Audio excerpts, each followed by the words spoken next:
In your service business, your website is probably the best way of you capturing new leads into your business.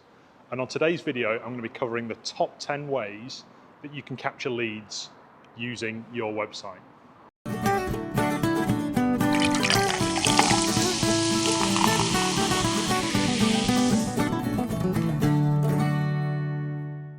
Hi, if you're new here, welcome to the channel. This channel is all about helping solopreneurs, freelancers and small business owners who run service businesses to manage the entire life cycle of leads and clients all the way through the cycle of activities that you have with them. On today's video, I'm going to be doing a countdown of the top 10 ways that I think you can capture leads more effectively on your website. So let's start with number 10. Number 10 is all about having a link on your website that invites people to book a meeting with you. You've obviously got an expertise, you want to have a sales meeting with people, and you put a prominent call to action on your website for somebody to book a meeting with you. Nice call to action, gets them into perhaps a sales conversation, but bear in mind that that could be anybody. You haven't pre-qualified them. It could be a waste of 30 minutes, 45 minutes, or 60 minutes of your time at that sales meeting. You don't know who that person is if you're just inviting them to book a meeting. So not a bad option, but not great if you value your time. There's better ways to introduce that later in the cycle of managing that lead. At number 9 is the chatbot. You'll have seen chatbots on websites probably over the last maybe 3 to 4 years. They started to become more prominent. They usually are colored a bright color like green or orange or yellow, and often they'll pop up as you're on that site asking you if you want assistance. Now, a chatbot is better than not having anything at all on your website. However, and if you know me well, you'll know how important this is to me. Small service-based businesses often sell a lot of their work based on the personality of the person making the sale. Clients decide to work with us because they want to work with that person.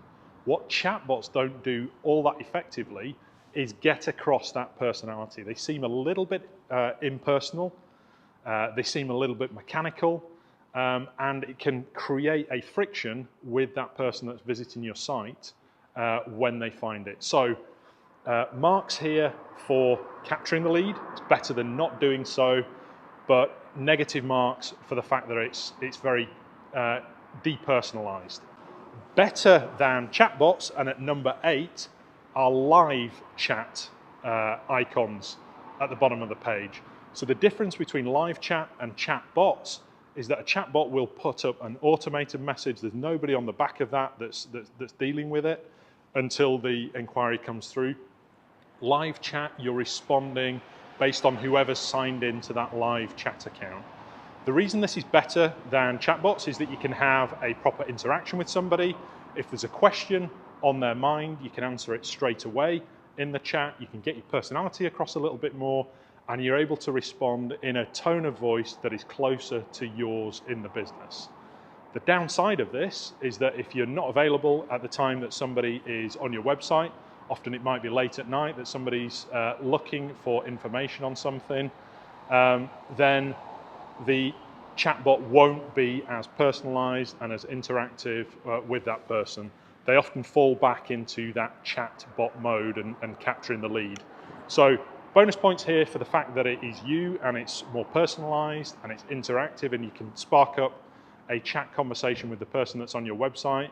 The downside of it is that it's not a one-to-one conversation with somebody live on video or on a phone call or that kind of thing, but it's better than just the chatbots. So in my view, what's better than a live chat on your website is actually having a telephone number on there. And at number 7 is a telephone call to action on your website. This has the same downsides as live chat in that there'll be out of hours times when that phone number, you won't be reachable on it or you don't want to be contacted on it. But the advantage of having a telephone number on there over live chat alone is that you can have an immediate conversation with somebody. A voice conversation is better than a chat conversation. Not quite as good as a live in-person conversation or a Zoom conversation, but nonetheless, it's better than a text conversation with somebody. So at number 7, we've got having a telephone number call to action. At number 6, this is where we start to get a little bit techie. At number 6, I've got remarketing. Now, remarketing is a strange one because you're not actually capturing the lead. You don't actually physically know who that person is. You don't have a name, you don't have a contact number, you don't have an email address for them. But the thing about remarketing and how it's changed over the last probably 5 or 6 years, as big businesses like Facebook and Google have started to use artificial intelligence a whole lot more with their remarketing technologies, is that when somebody has come to your website and the cookie that is, the remarketing cookie goes onto their device, the mobile device or the desktop device, what that does until they delete it from that device is follow them around the internet. And the great thing, I suppose, as business owners, not necessarily as consumers, but the great thing as business owners around using remarketing is that as the technology around artificial intelligence has improved, these remarketing providers are able to tap in a lot more to that person's mood, to that thought process, to where they're at, to what they're searching for. Even sometimes, I don't know if you've noticed when you've seen a remarketing ad or an ad when you've been thinking about something or texting somebody, instant messaging somebody about something, and then all of a sudden, by chance, you see a remarketing ad for something. That's exactly where they've got to. They've got to the point where they're not quite tapped fully into our brains, but it's not far off in terms of our interactions.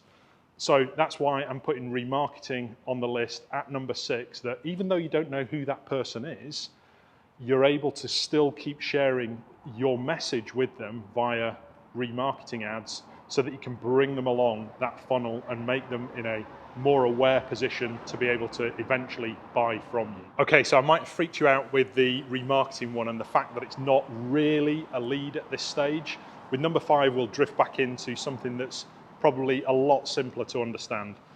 At number 5, we've got the old contact form. So the contact us page, and you have a form on there where their inquiry goes in, the person's name and contact details go in there into the contact form. Why is this at number 5? Well, it's better than all of the other mechanisms because you're capturing that person's details, you know who they are, you can automate things off the back of it.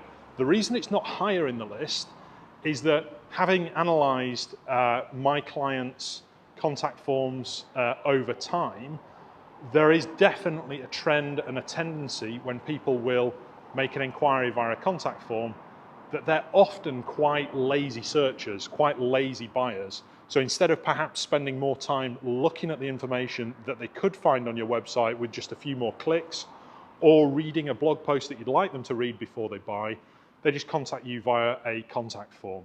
The number of those people that then turn into buyers is probably less than somebody that is a warmer contact. That sounds a little bit strange, but there is definitely a tendency for laziness to creep in on behalf of that prospect when they just fill in the contact form. So it's at number 5, halfway down our list.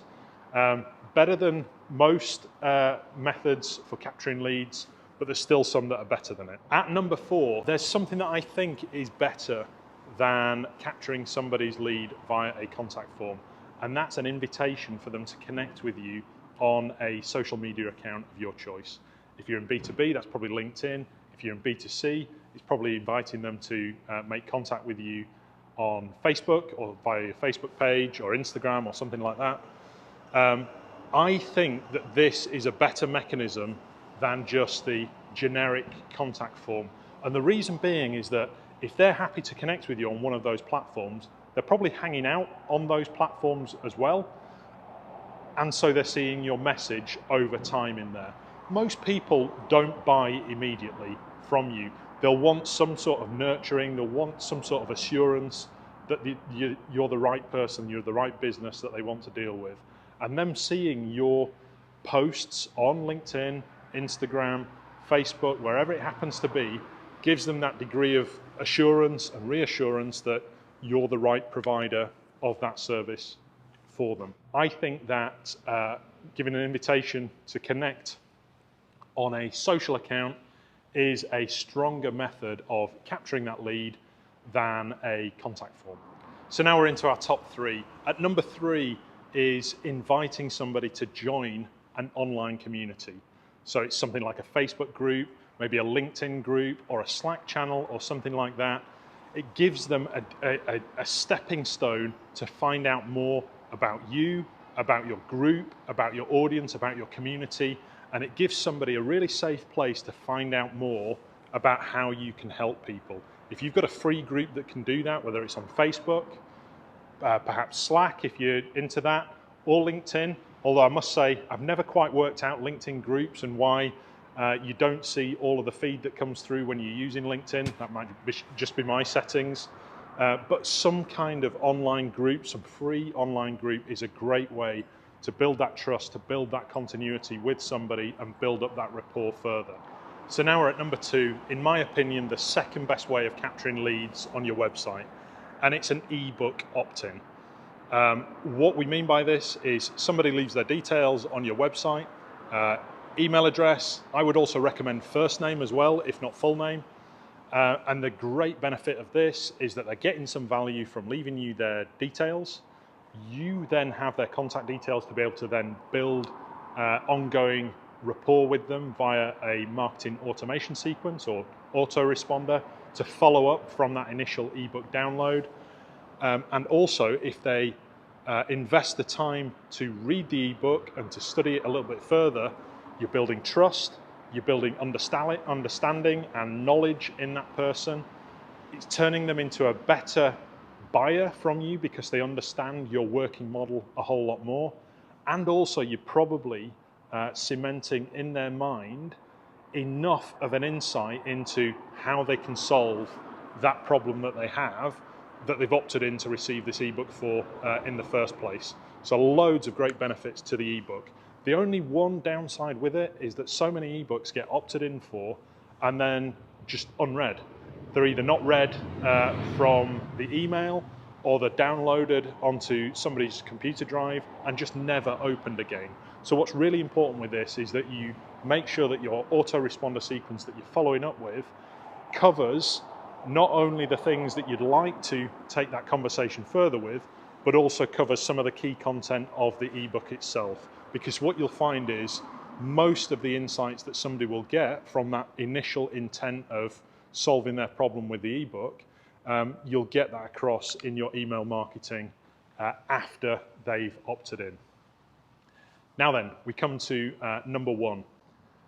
Number 1 on the list is some sort of gated content. And what I mean by that is somebody opts in, so they give you their contact details. In order to see something that has value to them in solving their problem, they see something immediately and are able to access something. It might be a free video training, it might be a private post that has a checklist of things that they need to do to solve their problem. It's something that's not available publicly on your website that adds that extra value, that in return for them giving you their contact details, they're opting in to see. We call it gated content. Some people call it tripwire. I really hate that phrase. I hate the concept of tripping up a lead. That's really not what you want to be doing. I'd like to call it gated content because it's behind a gate. They're giving you their contact details in order to access it. Now, the big advantage over ebooks that gated content has is that it's immediate. Somebody has a problem, they found at least a partial solution for it on your website, they've made that commitment to want to find out more and opting in to see more. They are far, far, far more likely to do something about it once they find something on the next page. So that's why we call it gated content.